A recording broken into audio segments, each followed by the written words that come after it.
Your daughter is alive! The cry cut through the air of the golden mansion like a cold blade, echoing from the depths of Sombra the raven. Elias, the magnate, felt his world collapse. His little Sophia, whom he mourned every day, was alive. The bird's black beak pointed to the dusty portrait, its eyes two dark pearls fixed on his, carrying a truth so terrible it threatened to tear his soul apart. And what he was about to discover about the woman sleeping beside him would forever change the course of his existence. The air in the living room seemed to have frozen, dense and heavy, as Sombra's words repeated in Elias's mind, a deafening echo that threatened to disintegrate the reality he knew. Your daughter is alive.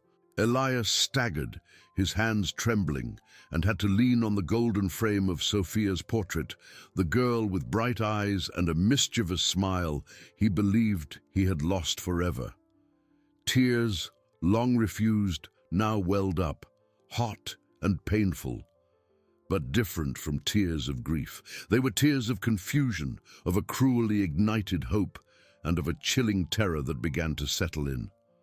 Sombra, the raven, did not move. Its black eyes, previously merely observant, now seemed to carry a weight and urgency Elias had never seen. The bird ruffled its wings slightly, a soft rustle that broke the oppressive silence, and then, with a slow, deliberate movement, tilted its head to the side, as if expecting Elias to understand something deeper. Sombra. What do you mean? Sophia. My Sophia. She's gone, Elias whispered, his voice choked, denial battling against the sting of an unbearable truth.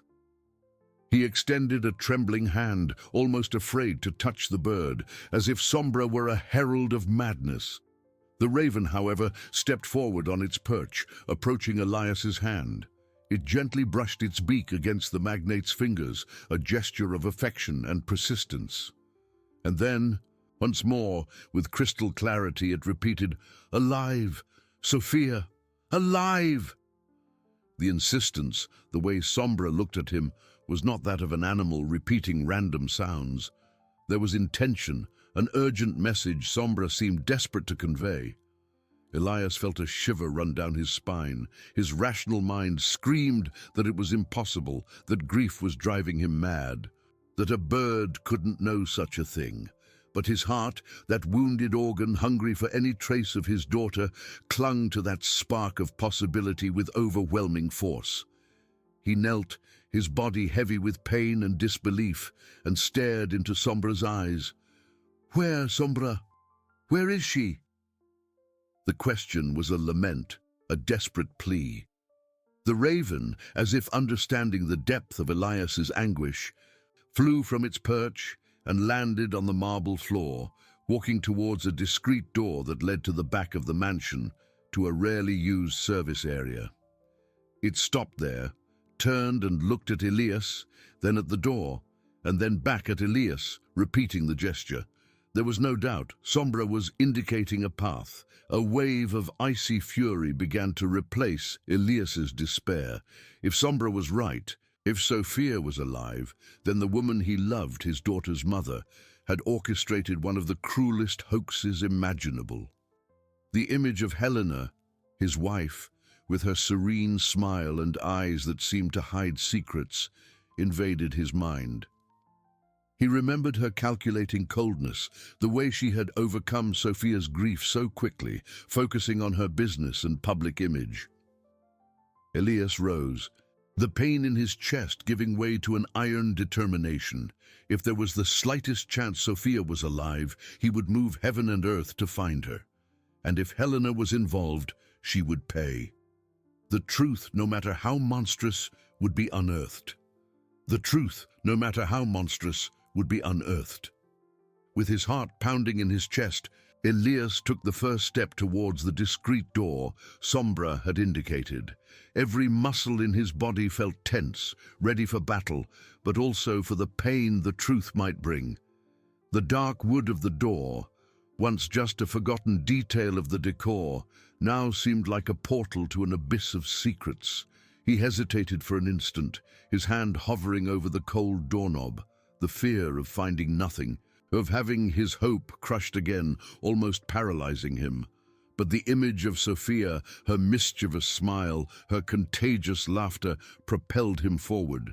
Sombra, as if sensing Elias's hesitation, let out a low caw and flew to the top of the door, gently tapping its beak on the wood, a silent and insistent invitation.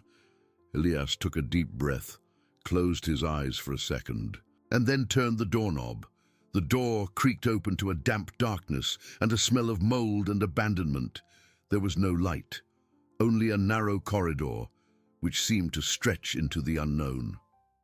"Sophia," Elias whispered, his voice almost inaudible.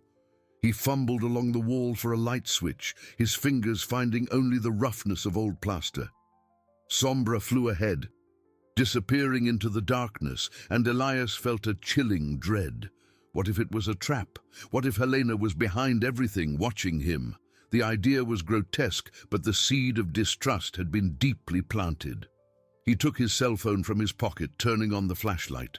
The beam of light cut through the gloom, revealing a long, dusty corridor, with peeling walls and cobwebs hanging like forgotten veils. The environment was a stark contrast to the opulent luxury of the rest of the mansion. This place seemed to have been intentionally hidden, forgotten. Elias advanced, each step echoing in the oppressive silence. His eyes scanned every corner, looking for any sign, any clue. The air was heavy, and he felt an oppression in his chest, as if the very air was conspiring to suffocate him. Sombra reappeared, landing on a step of a wooden staircase that emerged at the end of the corridor, descending into an even darker basement. The raven looked at Elias, then at the darkness below, and cawed again, a sound that seemed laden with renewed urgency. Elias felt a shiver. The staircase looked old, the steps creaking under Sombra's weight. The descent seemed to lead to an even more secret, more isolated place. "Are you sure, my friend?" Elias asked the raven, his voice hoarse. Reason screamed at him to stop, to turn back, not to feed a madness that could destroy what remained of his sanity. But the image of Sophia, now mixed with fury against Helena, was an unstoppable engine. He descended the first step, the wood groaning under his weight. The smell of mold intensified, mixing with a strange, almost metallic aroma. Elias felt his heart quicken. With each step, hope and terror intertwined, pulling him into an abyss of truths he never imagined he would have to face. The cell phone light trembled in his hand, revealing dancing shadows that seemed to hide even deeper secrets. He was getting closer. As Elias descended the creaking steps, the air grew colder and denser, laden with a smell that was not just mold, but something more subtle and disturbing. A faint aroma of baby soap and something sweet, almost like old cookies. His steps were slow and cautious, each one an echo in the oppressive darkness. With each descent, his cell phone light trembled more, reflecting on the damp stone walls that seemed to close in on him. Sombra, the raven, waited on the last step, its black eyes fixed on Elias, like a beacon in the gloom, the urgency in its core becoming almost palpable. At the bottom of the stairs, a small corridor opened, even narrower than the previous one. Elias's cell phone light swept the space, revealing a simple wooden door with no apparent doorknob, just a small slit at the bottom. Elias's heart pounded. That slit. Was it for ventilation, or to pass something through? His mind, previously clouded by grief, now worked with terrifying clarity, piecing together a macabre puzzle. The fury boiling within him threatened to explode, but he contained it, knowing he needed calm and clarity for what was to come. Sombra flew to the door, scraping its beak on the wood, a soft sound that in that silence seemed like thunder. Elias approached, his hand trembling as he touched the cold wood. There was no visible lock, but beside it, almost hidden in the stone, he felt a small button. He pressed it, and with an almost inaudible click, the door opened inward, revealing a small room. Elias's cell phone beam danced around the room. It was a small room, surprisingly clean, but simple, almost Spartan. There was a single bed with a thin mattress, a small wooden chest, and a shelf with some children's books. On the wall, colorful drawings made with crayons adorned the plaster. One of them, in particular, caught Elias's attention. A figure of a long-haired girl with a wide smile next to a large black bird. Below, in scribbled letters, it read, Sophia and Sombra. The air escaped Elias's lungs in a painful gasp. There was no longer any doubt. Sombra wasn't mad. He wasn't mad. Sophia was here. She had been here. The tears, which before were of confusion, were now of a searing pain, mixed with wild joy and uncontrollable rage. He knelt on the floor, his cell phone falling from his hand, the light going out. In the darkness, he fumbled for the drawing, feeling the rough texture of the crayon. The image of his daughter, alive, drawn by her own hands, was a punch to the gut. Sombra landed on his shoulder, brushing its beak against his ear, as if offering solace. Elias hugged the raven, tears wetting its black feathers. Sophia, my Sophia, he sobbed. The room was empty now, but Sophia's presence was palpable in every detail, in every drawing, in every simple toy in the chest he now opened, revealing a rag doll and some building blocks. Helena had done this. She had taken his daughter from him, keeping her prisoner in his own home, while he drowned in a fabricated grief. The monstrosity of that act was so profound that Elias felt a chill run through his soul. Elias's pain transformed into a cold flame of determination. He could not fail. Not after all this. Sophia was alive, and he would find her. And Helena. Helena would face justice for her unimaginable cruelty. He stood up, his face wet with tears, but his eyes fixed, hardened by an unwavering resolve. The raven cawed softly as if understanding the weight of the promise Elias had just made. The search for Sophia, the real one, would begin now, and nothing would stop him. Elias rose from the cold floor of the small room, his heart still pounding in his chest, but his mind now sharpened by a terrible clarity. The cell phone light, which had fallen, was off. He turned it on again, sweeping the room one last time. He couldn't leave anything behind that would betray his discovery. Carefully, he picked up the drawing of Sophia and Sombra, folding it and putting it in the inner pocket of his jacket, like a precious treasure and irrefutable proof. The rag doll and building blocks were left in the chest, untouched, so Helena wouldn't notice his intrusion. Sombra, silent, watched from Elias's shoulder, its black eyes seeming to share the weight of that secret. He closed the chest, making sure everything looked as before. As he left the room, he pressed the discreet button on the wall, and the door closed with a soft, almost unnoticeable click. He climbed the creaking steps, each stride an effort to maintain composure.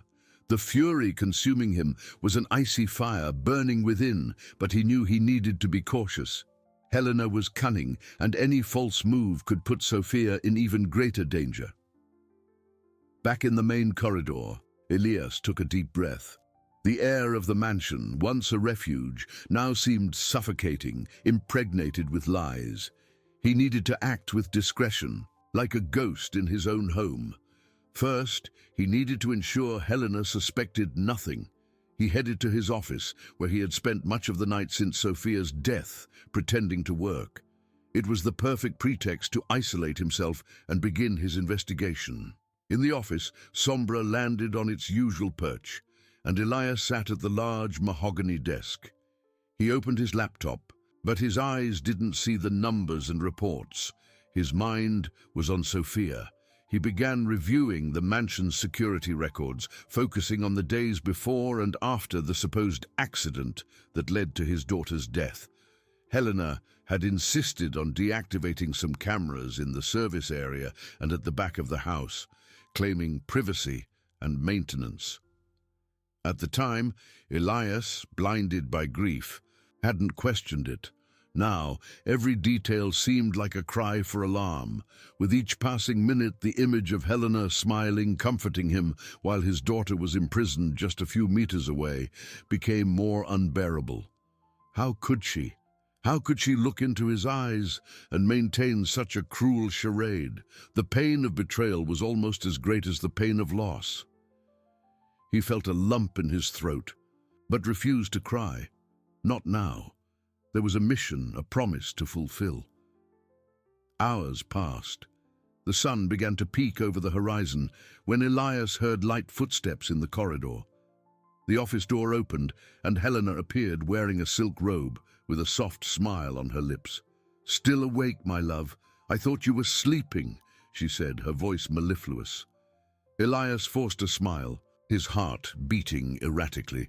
"Just some urgent reports. I couldn't sleep," he replied, his voice sounding strangely normal to his own ears. Helena approached, placing her hand on his shoulder. "You need to rest, Elias. Sophia wouldn't want to see you like this." The mention of Sophia's name, coming from her, was like a stab, a sweet poison. Elias looked into her eyes, trying to see through the mask, searching for any trace of guilt or remorse, but found only her usual calculating coldness, a bottomless abyss. He nodded, closing the laptop with a dry click. "You're right. I'll try to rest." He stood up, Helena's hand still on his shoulder, and felt a chill run through his skin. For an instant, he wished to push her away with pure repulsion, to shout the truth. But he restrained himself. The game had begun, and he needed to be the master of dissimulation for Sophia. Sombra, from its perch, observed the scene with silent intensity, a guardian of the truth that Elias now carried in his wounded and deeply determined heart.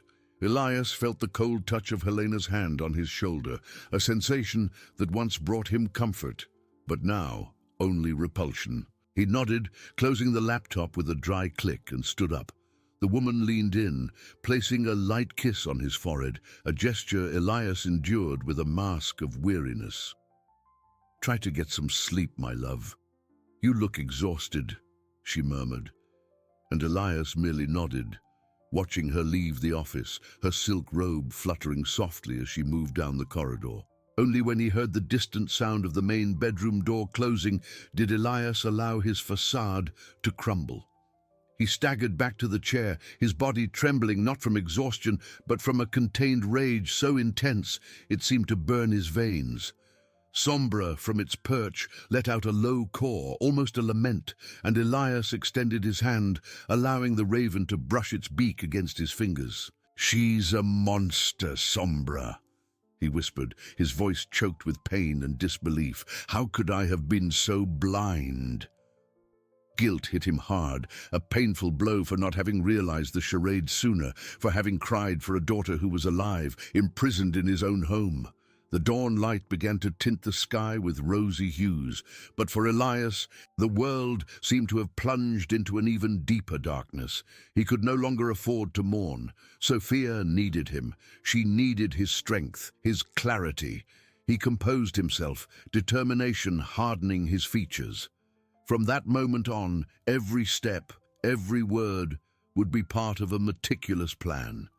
He opened his laptop again, but this time with a different purpose. Elias began to scour Helena's financial records, the bank statements he had previously ignored, blindly trusting his wife. He looked for unusual expenses, transfers to unknown accounts, any trace that might indicate the financing of a captivity or accomplices. With each line of numbers, the image of Helena smiling with her icy ambition became clearer. Meanwhile, Sombra flew to the window, watching the sunrise, then returned to Elias, landing on the desk. The raven seemed restless, lightly tapping its beak on the wood as if time was precious. Elias understood the message. There was no time to lose. He needed more than just financial proof. He needed information about Sophia's current whereabouts. He remembered an old conversation where Helena had mentioned hiring a new security team for a remote property she was developing. a project he had never bothered to detail. At the time, it seemed like just another one of her investments. Now, the memory struck him like lightning. Could Sophia be there? He accessed the security company's records, looking for names, addresses, anything that could lead him to that place. With each click of the keyboard, hope and fear mingled in his chest. What if he was wrong? What if Helena was even crueler than he imagined? The idea that Sophia might be suffering, alone, in some unknown place, while he lived in his luxury mansion, was unbearable. Hours turned into an eternity. Elias felt his eyes burn, but he didn't look away from the screen. He found the name of an obscure security company recently hired by Helena and an address in a remote rural area listed as a research and development center. Elias's heart leaped. That wasn't a research center. It was a hideout. He printed the documents, keeping them with Sophia's drawing. The truth was unfolding, terrible and painful, but also laden with a promise of reunion. He stood up, his body aching but his mind focused. Sombra flew to his shoulder, and Elias felt the small pressure of the raven's talons, a silent reminder that he was not alone. The game was far from over, but Elias now had a target, a path. He looked at Sophia's portrait on the wall, his eyes fixed on his daughter's image. "I'm coming, my love." "Ooh," he promised silently, his voice choked with emotion, but his soul burning with unwavering determination. Dawn dragged on, and Elias knew he needed to act before Helena woke up. With a racing heart, he dressed in discreet clothes, choosing dark tones that wouldn't attract attention. Sombra, like a faithful squire, remained on his shoulder, observing every movement. Elias took the car keys, not for the luxury car he used daily, but for a more robust and less conspicuous SUV, which rarely left the secondary garage. He descended the mansion's stairs, each step seeming to creak under the weight of his urgency. The house was immersed in a heavy silence, broken only by the distant sound of the wind outside. On the way to the garage, he passed Helena's bedroom door. The temptation to confront her right there, to shout the truth, was almost unbearable, but he restrained himself. Sophia was the priority. He drove along the winding road that led out of the city, the sun still a golden thread on the horizon. With each kilometer, the urban landscape gave way to open fields and dense forests. Sombra, nestled in the passenger seat, seemed as focused as Elias, its black eyes fixed on the road ahead. Elias mentally reviewed every detail, every clue, trying to anticipate what he would find. The address led to an area so remote that the cell phone signal began to fail. His concern intensified. If Sophia was there, she would be completely isolated. Finally, after hours of travel, Elias spotted a narrow, poorly maintained dirt road that branched off the main highway. It was the indicated path. He hesitated for an instant, the SUV's engine purring softly. That place seemed straight out of a nightmare, with tall, twisted trees forming a tunnel over the road and a creeping mist that gave it a ghostly air. But the image of Sophia, her smile, was the force that propelled him. He turned the wheel, entering the unknown. The dirt road snaked for a few more kilometers before opening into a clearing. There, isolated and almost hidden by vegetation, stood an old country house with dark stone and a sloping roof. It didn't look like a research and development center, but rather a residence forgotten by time. There was a low wooden fence around the property, and a rusty gate that seemed not to have been opened for years. Elias parked the car a little before the gate, turning off the engine. The silence that followed was deafening, broken only by Sombra's soft caw. Cautiously, Elias opened the gate, which creaked in protest, and advanced on foot towards the house. The tall grass and weeds indicated that the place did not receive regular maintenance. As he approached, he noticed that the windows were dusty and some blinds were closed. The solid wooden front door looked old and sturdy. He tried the doorknob, which was unlocked. A shiver ran down his spine. Helena wouldn't leave such an important place unprotected unless... He pushed the door, which opened with a melancholic creak. The interior was dark and cold, smelling of old wood and dust. His cell phone's beam of light revealed a simple living room with furniture covered by white sheets. There were no recent signs of occupation. Elias's heart sank. Had he arrived too late?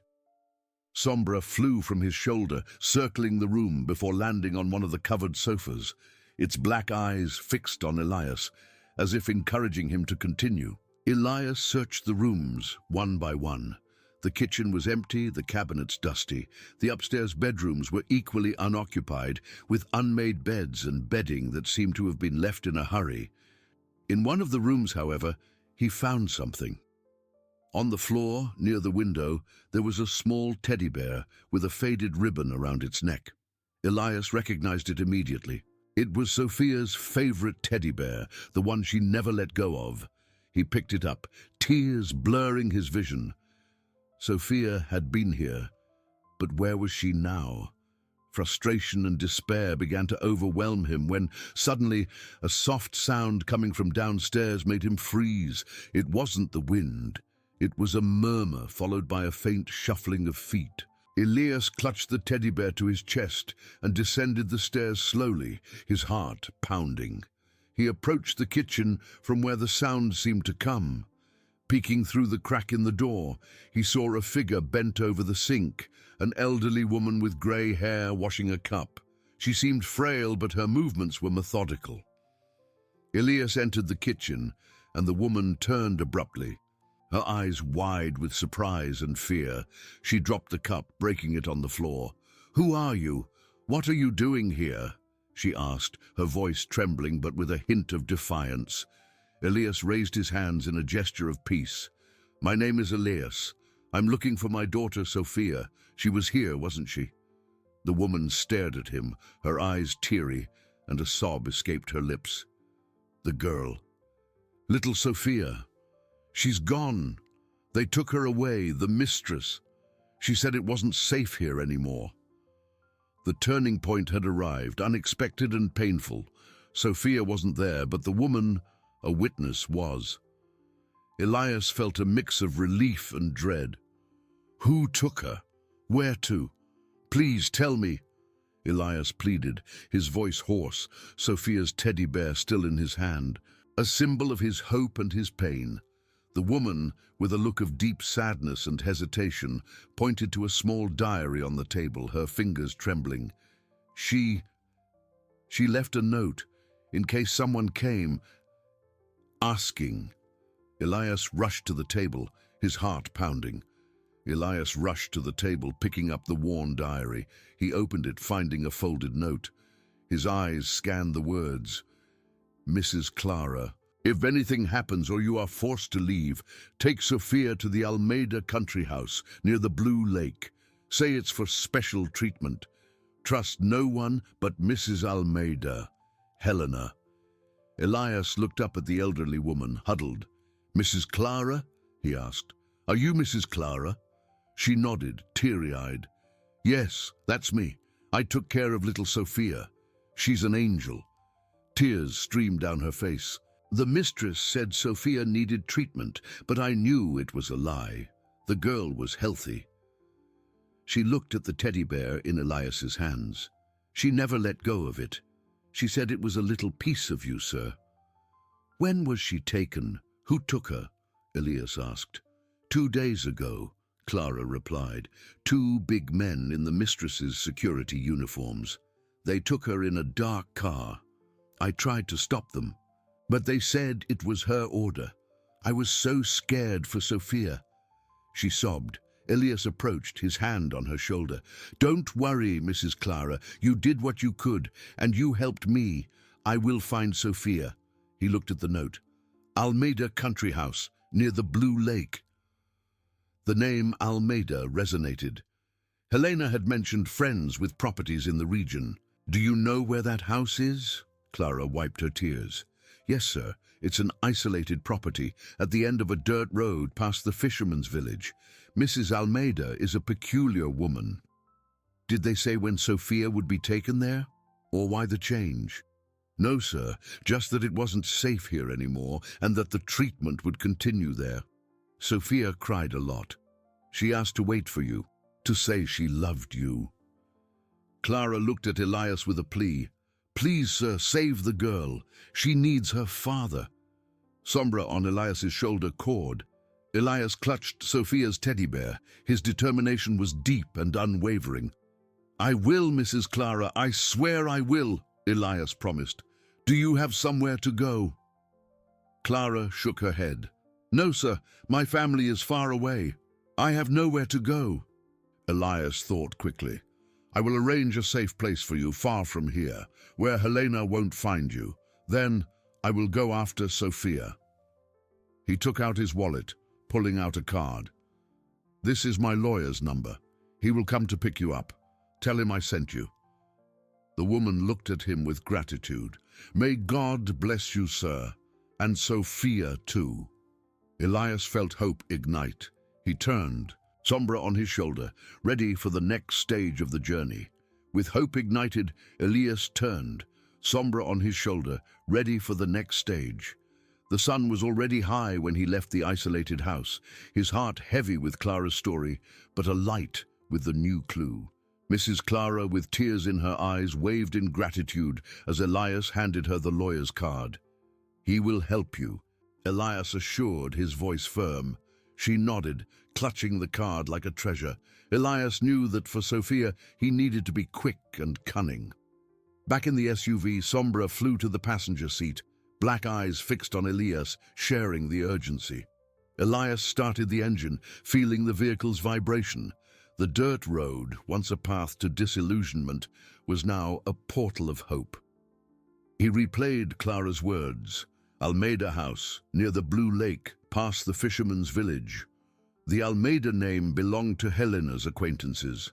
Were they accomplices or naive? The uncertainty was a burden. The landscape changed with each kilometer. Dense forests gave way to cultivated fields, then to the silvery gleam of a river. The fisherman's village, a cluster of colorful houses and boats, exuded the smell of the sea. Elias drove past it, following Clara's directions to an even more remote road. The promise of Sophia, her smile, was the fuel that dissipated his weariness. The steep and winding path, with leafy trees, formed a canopy. The silence of nature was broken by the engine and Sombra's occasional caw, more alert. Elias felt the tension in every muscle, the anticipation growing. He imagined Sophia, small and vulnerable, waiting. The teddy bear in his pocket was a constant reminder of stolen innocence. Finally, the road opened up to a turquoise-blue lake surrounded by green hills. On its shore, isolated and majestic, stood an elegantly designed house with light walls and a red roof. Unlike the previous house, it looked like a luxurious retreat, not a captivity. Appearances were deceiving. He parked the SUV in a grove, a safe distance away. He took out his binoculars and observed. The house seemed quiet, but with subtle movement. A luxury car in the garage, a gardener tending to the flowers, no children in sight. Elias's heart tightened. Would Sophia be there, or had Helena planned another cruel trick? Sombra landed on his shoulder, brushing its beak, calling him to reason. Elias took a deep breath, calming the storm. He needed to be patient, observant, without mistakes. Sophia depended on him. Mrs. Almeida was a woman of means, but what would lead her to conspire with Helena? The question lingered. Elias adjusted his binoculars, focusing on the house, his eyes fixed on the search for Sophia, the little girl he had promised to rescue. The journey was far from over, but hope was a stronger flame. Elias remained motionless in the grove, his binoculars firmly adjusted to his eyes, focused on the Almeida house. The elegant architecture and well-kept gardens contrasted painfully with the image of an imprisoned child. He scanned every window, every corner of the garden, looking for the slightest sign of Sophia. Nothing. Just a gardener pruning rose bushes and the sun's glint on the calm lake waters. Elias's heart beat with a painful rhythm, a symphony of hope and despair. Sombra on his shoulder seemed to sense his anguish, brushing its beak against his ear, a silent reminder. Mrs. Almeida, what did she know? A conscious accomplice or a pawn manipulated by his wife's icy ambition? Elias needed to find out. He lowered his binoculars, his mind racing. Invading would alert Helena and put Sophia at risk. He needed a subtle approach without raising suspicion. He watched until a figure appeared on the veranda, a woman with neatly styled grey hair wearing an elegant silk dress. It was Mrs. Almeida. He recognized her from photos at social events. She held a teacup, observing the landscape with a serene, almost haughty expression. In her, there was not the slightest trace of worry or guilt. That chilled Elias's blood. How could someone keep a child captive and display such tranquility? The image of Sophia, her innocent smile, renewed his fury and determination. He refused to believe Sophia wasn't there. The teddy bear, Mrs. Clara's tears, could not be in vain. He needed a plan. Elias remembered Mrs. Almeida was a renowned retired child psychologist, known for her alternative and discreet approaches for children with special needs. Helena, with her cunning mind, would have used this as the perfect pretext to justify Sophia's seclusion. The special treatment was, without a doubt, a facade for captivity. He decided to present himself as a concerned father, seeking help for a fictitious child. He would pretend not to know Sophia was there. It would be a dangerous game, but Elias was willing to risk everything. He started the car, driving away from the grove but not from the property. He drove to the fisherman's village, where he found a small cafe. He needed a disguise, a convincing story. While drinking bitter coffee, Elias elaborated. He would be a successful businessman, father of a fictitious daughter with social adaptation problems, seeking Mrs. Almeida's discretion and expertise. Sombra, on the cafe windowsill, cawed softly. Elias felt a warmth in his chest. He was not alone. Elias took out his cell phone. He wouldn't call the Almeida house directly.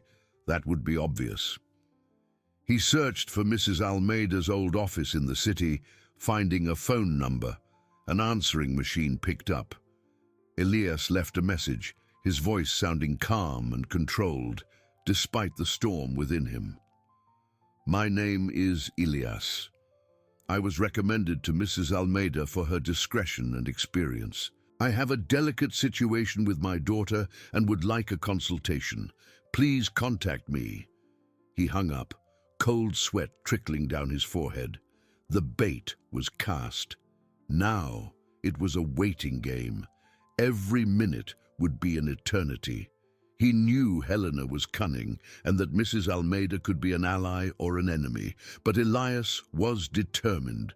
He looked at Sombra, who stared back with its black, intelligent eyes. We're closer, my friend, he whispered. We're closer to bringing Sophia home. Hope, now, was a fiercely burning flame. The flame of hope, though strong, did not extinguish the anguish of waiting. Elias felt every minute drag, an eternity of uncertainty. Sitting in the small village cafe, he watched the movement outside, but his mind was fixated on the image of Sophia. His little daughter, who might be just a few kilometers away, under Mrs. Almeida's care or custody. Sombra, perched on the cafe windowsill, seemed to share his tension, its black eyes fixed on the distance, as if also awaiting a sign. Elias mentally reviewed the plan. Every word he would say, every gesture he would make to appear like a desperate but naive father. He could not fail. Sophia's life depended on his impeccable performance. Suddenly, his cell phone vibrated, making him jump. An unknown number. Elias answered, his voice trying to sound calm. Elias speaking. On the other end, a female voice, formal but with a gentle tone. Mr. Elias, this is Dr. Almeida's secretary. She received your message and would like to schedule a consultation. She has an opening tomorrow morning at 10 o'clock at her lakeside residence. The doctor prefers to meet in a more welcoming environment for children. Elias felt a mix of relief and dread.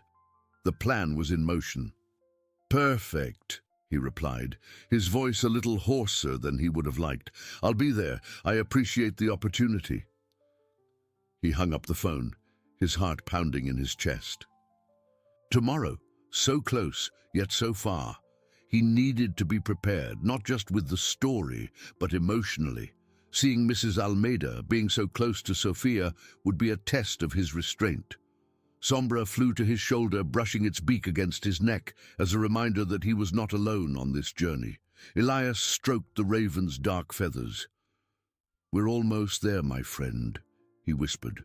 Almost there. He passed the rest of the day in the village, avoiding returning to the mansion. He needed a neutral place to prepare, to immerse himself in the role. He rented a simple room in an inn, far from any luxury, where he could think without the distractions of his previous life. He reviewed the documents he had printed, Helena's bank statements, the address of the Almeida property. Every detail was crucial. He studied Mrs. Almeida online, looking for information about her career, her publications, anything that could give him an advantage. She was respected, an authority figure in the field of child psychology, which made her possible complicity even more disturbing. The next morning, the tension was almost unbearable. Elias dressed meticulously, choosing clothes that conveyed seriousness and concern, but without ostentation. He wanted to appear as a genuinely distressed father, not a billionaire seeking revenge.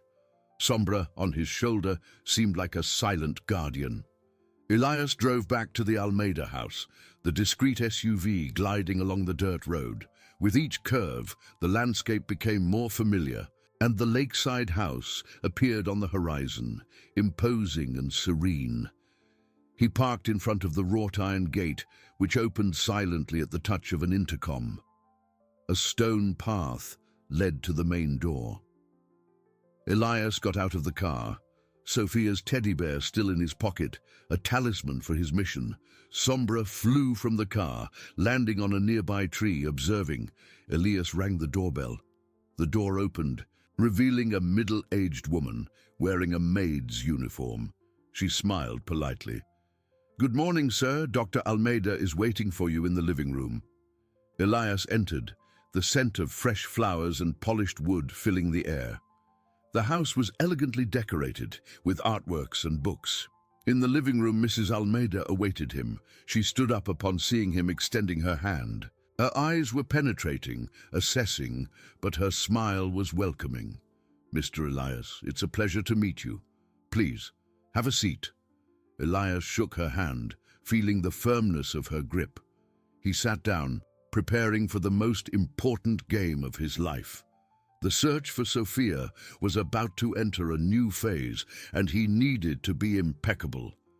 Hope was a flame, but caution now was his shield. Elias shook Dr. Almeida's hand, the firmness of her grip contrasting with the serenity of her smile. He sat in the soft armchair, his mind racing, but his face displaying a mask of contained concern. "Dr. Almeida, I am immensely grateful for you receiving me. I was recommended for your remarkable discretion and your unique approach with children." Dr. Almeida tilted her head, her penetrating eyes fixed on him. "It's always a pleasure to help. Please tell me, Mr. Elias, what is your daughter's situation?" Elias took a deep breath, his eyes fixed on hers, searching for any clue. "My daughter, Anna, a fictitious name to protect her privacy, has been having difficulties adapting socially. She is a very sensitive child, and after some changes in our family life, she has withdrawn. Traditional methods haven't worked, and I need something more private, more understanding." He paused, allowing the veiled emotion in his voice to sound authentic. "I've heard you have a special way of dealing with such delicate souls." Dr. Almeida nodded slowly, her expression thoughtful. "I understand. Sensitive children are like rare flowers. They need a carefully cultivated environment, and family changes can be devastating." She gestured with her hand, indicating the room. "This environment, for example, is designed to be welcoming, away from external pressures." As she spoke, Elias scanned the room with his eyes. The room was impeccable, with no toys or signs of child life. But the smell... There was a faint, sweet scent, almost imperceptible, that reminded him of Sophia. He struggled to maintain his composure. "Exactly, Doctor. I'm looking for a refuge, a place where she can feel safe to open up again." Elias observed her gestures, the way her hands were clasped, the calmness in her voice. There seemed to be no nervousness or guilt. This disturbed him. Was she so good at dissembling? Or did she truly believe Helena's charade? "And what would Anna's age be?" the doctor asked, jotting something down in a pad. 6 years old, Elias replied, the number coming out with a pang of pain. Sophia's age. "She is very intelligent, but also very attached. She needs someone who understands her deeply." Dr. Almeida smiled, a gentle smile that didn't reach her eyes. "I understand. I have a client with a similar situation, a lovely girl, also 6 years old, who is undergoing special treatment here with me. She has adapted very well to the calm environment and the methods I developed." Elias's heart leaped. "A 6-year-old girl?" he asked, trying to sound merely curiously interested. "What a coincidence." "Yes," she confirmed, oblivious to the storm in Elias's eyes. "She's been here for some time. She's a child with a very fertile imagination, which sometimes leads her to create alternative realities. But we are making progress." Elias felt his blood run cold. "Alternative realities," he repeated, his voice almost a whisper.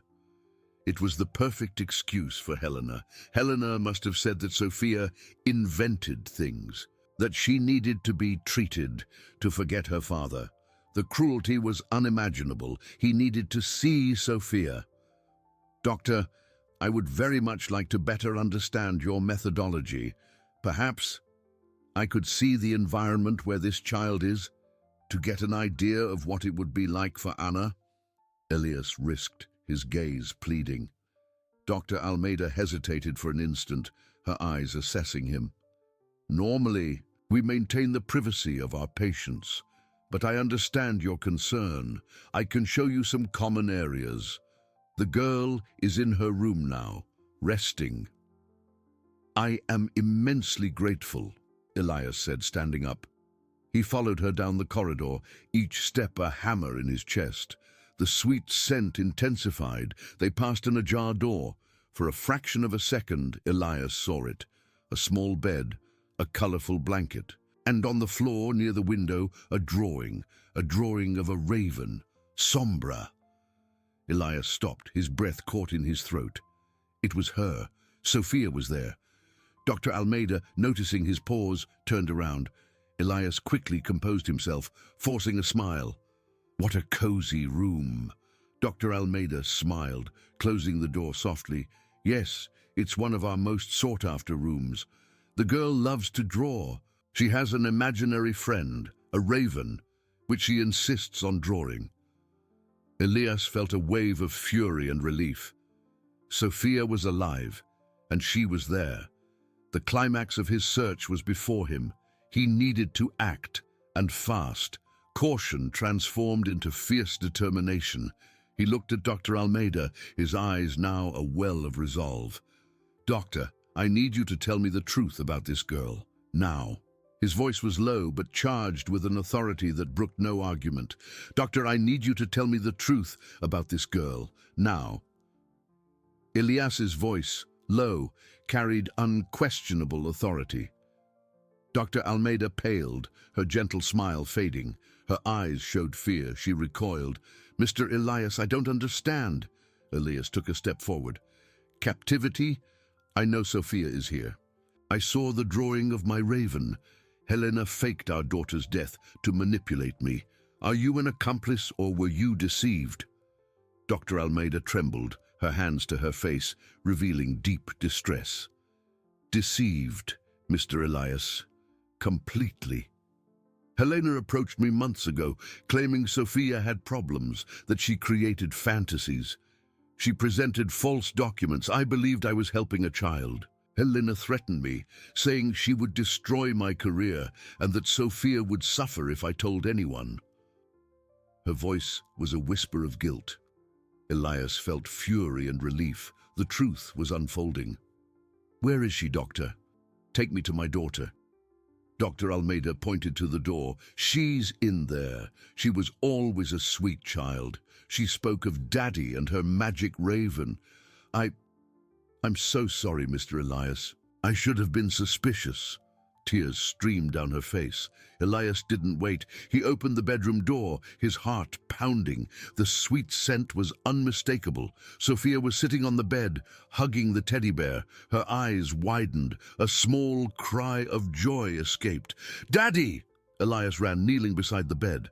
Sophia dropped the teddy bear and launched herself into his arms, hugging him tightly. He embraced her, feeling her warmth, the scent of her hair. Hot, uncontrollable tears streamed down his face, washing away years of pain and grief. "My Sophia, my love, Daddy's here. I found you," she cried, but they were tears of relief and happiness. "I knew you would come, Daddy. Sombra told me you would come." She pointed to the drawing of the raven on the wall, a radiant smile. Elias kissed her forehead. Sombra on the window cawed softly, confirming. "Dr. Almeida," Elias said, holding Sophia, his voice firm. "Call the police and my lawyer. Helena will be held accountable. Prepare to testify. Your cooperation will be crucial." Dr. Almeida nodded, wiping her tears. "I will do everything, Mr. Elias, for Sophia, for justice." Elias held Sophia tight. The truth had come to light. The chance for redemption and a new beginning. The darkness dissipated, making way for the light of unconditional love. With Sophia in his arms, he had everything. Justice would be served, and their lives rebuilt on the rock of truth and hope. Justice would be served, and their lives rebuilt on the rock of truth and hope. Elias held Sophia tightly against him, her small, fragile body in his arms, a rediscovered treasure. The scent of his daughter, a mixture of childhood and innocence, filled his lungs, expelling the cold air of grief. Silent tears streamed down his face, but now they were tears of pure joy and relief. Sophia, clinging to her father, sobbed softly, but her small arms squeezed him with a strength that spoke of unwavering love. "I knew, Daddy," she whispered, her voice muffled against his chest. "I knew you would come." Elias kissed the top of her head, feeling the warmth of her hair. "And Daddy will always come, my love, always." Sombra, perched on the window, observed the scene with its black, wise eyes. A soft caw, almost a coo, echoed in the room, like a silent blessing. The raven, the messenger of truth, had fulfilled its mission. Dr. Almeida, still pale but with a new determination in her eyes, picked up the phone. "I will call the police and your lawyer, Mr. Elias, and I will tell everything, without omitting anything." Her voice trembled, but there was firmness. "Helena will pay for this, and I will do whatever it takes to help Sophia recover." Elias nodded, without taking his eyes off his daughter. Justice was important, yes, but at that moment the world revolved around Sophia in his arms. He picked her up, feeling her familiar and comforting weight. She nestled her head on his shoulder, her eyes closed, exhausted but safe. The following days were a whirlwind. The police arrived and Dr. Almeida, with a heavy conscience, gave her detailed testimony. The evidence Elias had collected, combined with the confessions of the doctor and Clara, was irrefutable. Helena was confronted with the overwhelming truth. Her empire of lies crumbled, revealing the coldness of her ambition. The betrayer was taken to answer for her actions, and Elias felt an immense weight lifted from his shoulders. There was no triumph in revenge, only the quietude of justice being served. Elias dedicated himself entirely to Sophia. They returned to the mansion, but now it was a true home, filled with laughter and the smell of freshly baked cookies. He removed everything that reminded him of Helena, transforming the spaces into welcoming environments full of life for Sophia. Her room was decorated with vibrant colors, toys, and of course, a special corner for Sombra, who was now more than a pet. It was a family member, a winged guardian. Sophia, initially withdrawn, blossomed under her father's unconditional love. Elias took her for walks in the gardens, told her bedtime stories, and taught her to draw ravens. Dr. Almeida, remorseful, offered to help with Sophia's recovery, and over time, the girl began to trust again, overcoming the traumas of captivity. She learned that the truth, no matter how painful, would always find its way, and that a father's love was an unbreakable shield.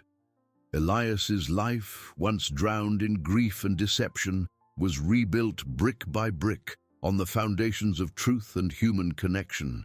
He rediscovered the joy of living, the beauty of small things, the miracle of having his daughter back.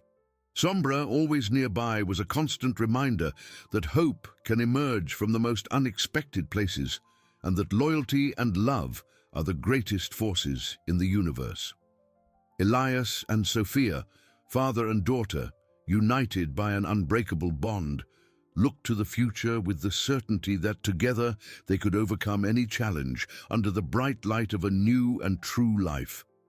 Elias and Sophia, father and daughter, united by an unbreakable bond, looked to the future with the certainty that together they could overcome any challenge under the bright light of a new and true life. The mansion, once a mausoleum of his pain, now shone with Sophia's vitality. Its corridors echoed with childish laughter, the sound of her light footsteps, and the joyful song she invented while playing in the gardens. Elias watched his daughter with a heart overflowing with gratitude. Every smile from her was a balm for the wounds of his soul, every hug a reminder of the miracle it was to have her back.